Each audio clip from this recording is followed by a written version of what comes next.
This is Akashvani. In the program Spotlight, now we bring you a discussion on oil and gas infrastructure projects across the nation worth 1.5 lakh crore rupees inaugurated by the Prime Minister. The participants are Utpal Bhaskar, energy expert, and Rajesh Lakh, anchor. Mr. Utpal Bhaskar, it's a joy to have you with us on Akashvani. Thank you for having me. Would you elaborate to how these projects align with the government's broader energy security and infrastructure developmental goals? Can you provide an overview of the oil and gas infrastructure projects inaugurated by the Prime Minister, including their scope, objective, and geographic distribution? Thank you for having me here. It's always a pleasure to be on this platform. I'm sure you and the listeners would be aware that India is hugely energy dependent. As a country, we import over 85% of our crude oil requirement, around 50% of our natural gas requirement. Now, if you take a look at the projects which are being inaugurated by the Prime Minister, these projects are worth around 1.48 trillion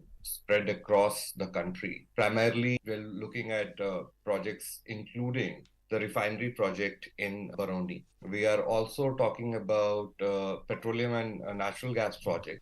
Along with what has the Prime Minister has inaugurated, he's also spoken about the first oil. He's dedicated the first oil from the KG Basin project to the nation. And this was flagging of the first crude oil tanker from the ONGC Krishna Godavari Deepwater project. Also, if you look at the expanse of the project that are being taken across the country, includes expansion of the Panipat refinery and petrochemical complex in Haryana, a 3G ethanol plant and catalyst plant at the Panipat refinery. Also, the Vizag refinery modernization project in Andhra Pradesh, City Gas Distribution Network project as well, Mumbai High North Redevelopment Phase 4 in Maharashtra. Apart from all of this, the Prime Minister also laid down the foundation stone of the Indian Institute of Petroleum and Energy, which is at Visakhapatnam in Andhra Pradesh. Now, why are these projects important? As I said earlier, we do not produce enough of both our crude oil and our natural gas requirements in the country. KG-D6 is something which has been in the works for a long period of time. Not a very easy project. It has taken ONGC a lot of amount of time, energy, and money to develop it. And given that, and also if you look at the way that the world is around us at this point of time, there are two wars being fought.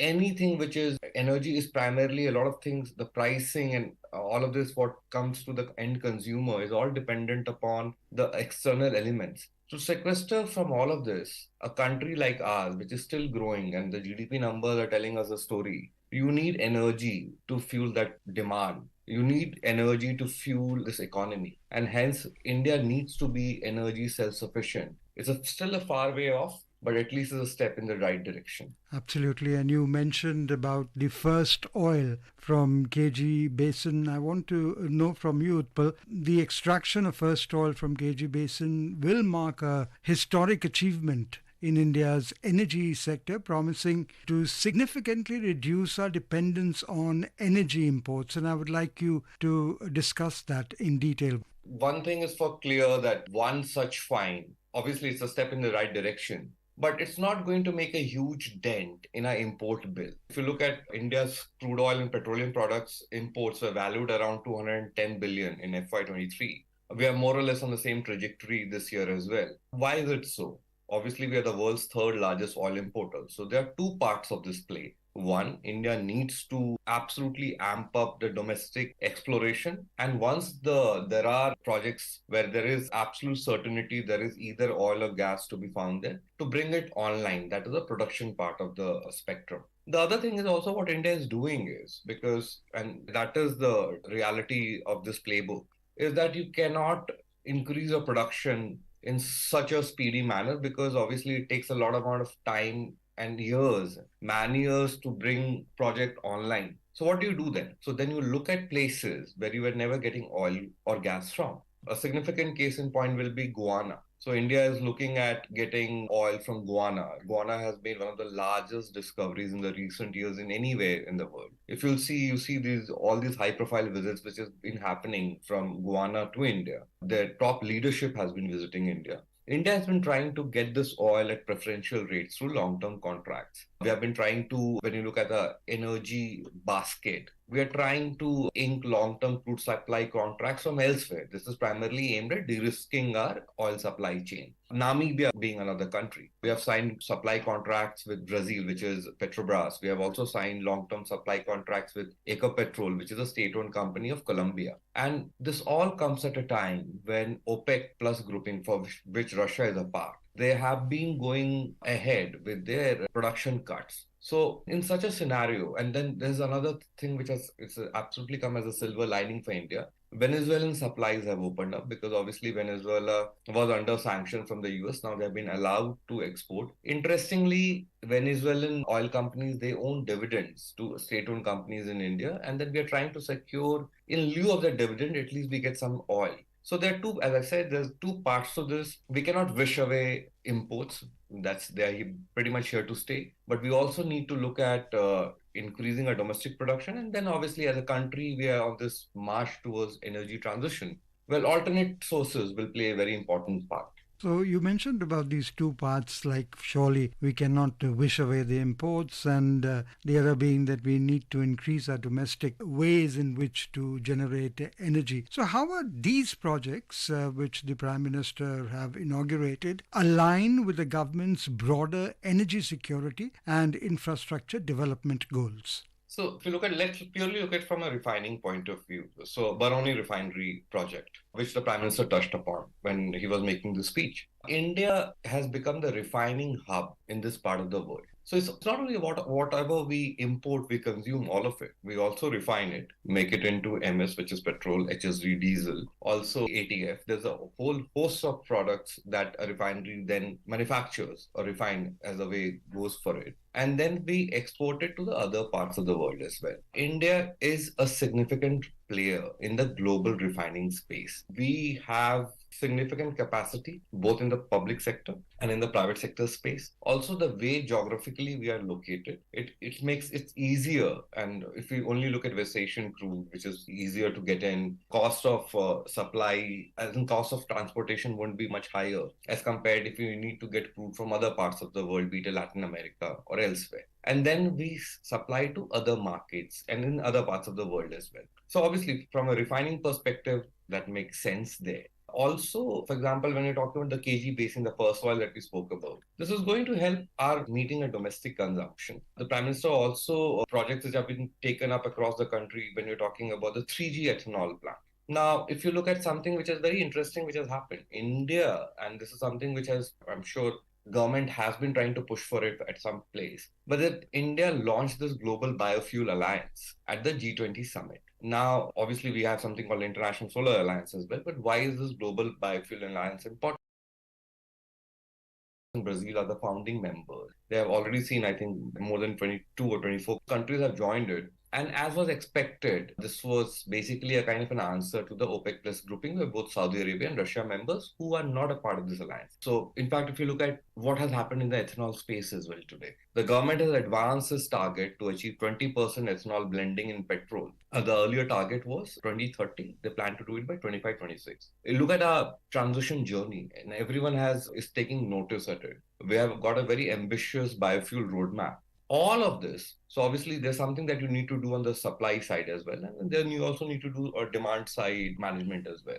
So we are trying to look at everything which is available at this point of time, because whatever we do in India today, mind you, this impact will not be only felt here or in the subcontinent. The reverberations will be felt across the world. Okay, so this sounds very interesting, and my next question was leading to the expected impacts of these projects on the country's economy, employment generation, and overall energy landscape. So if you would like to focus on the employment per se and let us know its impact on the employment. I'm sure a project as big as these, they do contribute towards both direct and indirect employment in the country. And circling back to my earlier point about for an economy of our size and the kind of growth numbers that we have been clocking, the way that this has to be powered will be through energy. Now, energy comes in different forms, be it a molecule or an electron. And all of this will be required. We have seen, while look around the world today, where there is already recession has become a scare word around.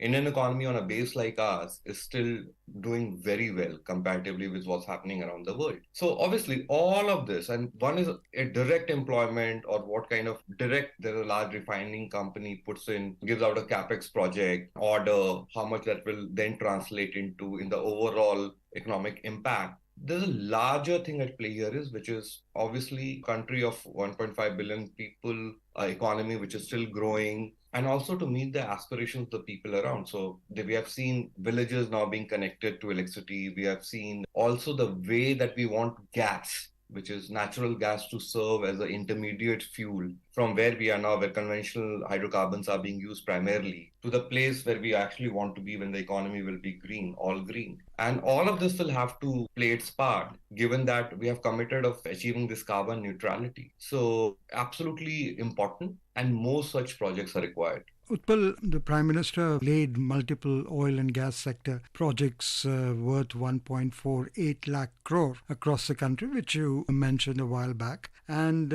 several development projects in Bihar worth more than 13,400 crores in Begusarai, Bihar. Briefly like you to touch upon this as well. Announced from Begusarai, where he also talked about it being a land of talented youths. He's talked about farmers and workers. Interesting messaging there as well. So the western part, if you draw a line through from north to south, the western part of the country has done well economically. Is the eastern part, which has been, there have been laggard states, there have all kind of names being called there. But also the government has focused on developing the northeastern part of the country. If you looked at the budget speech where the finance minister also spoke about, the budget speech also spoke about the eastern part of the country, wherein this country has to achieve the aspiration as the government so desires. It cannot happen without a state like Bihar, the huge population, to do well. One of the things that Bihar, and this is always a constant refrain, that there's not enough industries in Bihar. And I'm sure that these are the steps which are being made to push the state in that direction. Utpal, just to add to what you just mentioned, the PM has also said that history is proof that India has remained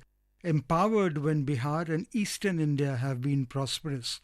And that's why he assured the people of the state that the development of Bihar and the eastern region will make for Viksit Bharat. And I would like to quote the PM here, and he says, "This is not a promise, it's a mission, a resolution." These development projects, which the Prime Minister have inaugurated, will they become a medium to make India the world's third largest economic power in the world? Obviously, no one can argue with that. At the end of the day, it has always been that one part of the country, this development model has to be equitable for all. And it cannot be that there is only one part of the country which does well and the other part is always. And that's the reason why we see these problems of internal migration as well. Now, obviously, UP has started coming up. There are investments which are happening in UP, but strangely, and for the lack of investment interest, there's not much happening with Bihar. Obviously, this project, so India wants to become the third largest economic power in the world. These projects will be the medium, as I said, to contribute towards that. But much more is needed. One thing which has happened for a fact is that people of the country, they have realized that that aspiration has been stoked. And it's not no longer the low hanging fruits are the first ones to be taken care of. But obviously, it has to be at a scale and a manner. And when it happens, and that's the reason why the world is taking notice. Had it happened in a small country, people won't have taken much notice. But anything which happens in India becomes the world's largest and the sheer size of this economy. Utpal, on that note, we hope that the projects that the Prime Minister inaugurated will herald a new era in India's energy sector, promising to bolster energy security and foster economic resilience. Thank you so much for being with Akashvani. Thank you. You were listening to a discussion on oil and gas infrastructure projects across the nation worth 1.5 lakh crore rupees inaugurated by the Prime Minister. The participants were Utpal Bhaskar, energy expert, and Rajesh Lakh, anchor. This program was produced and presented by the News Services Division of Akashvani. You can listen to it on our mobile app, News on AIR. This program is also available on our YouTube channel, News on AIR Official. You may share your feedback about this program through email at airnsttalks@gmail.com or WhatsApp on 9289094044.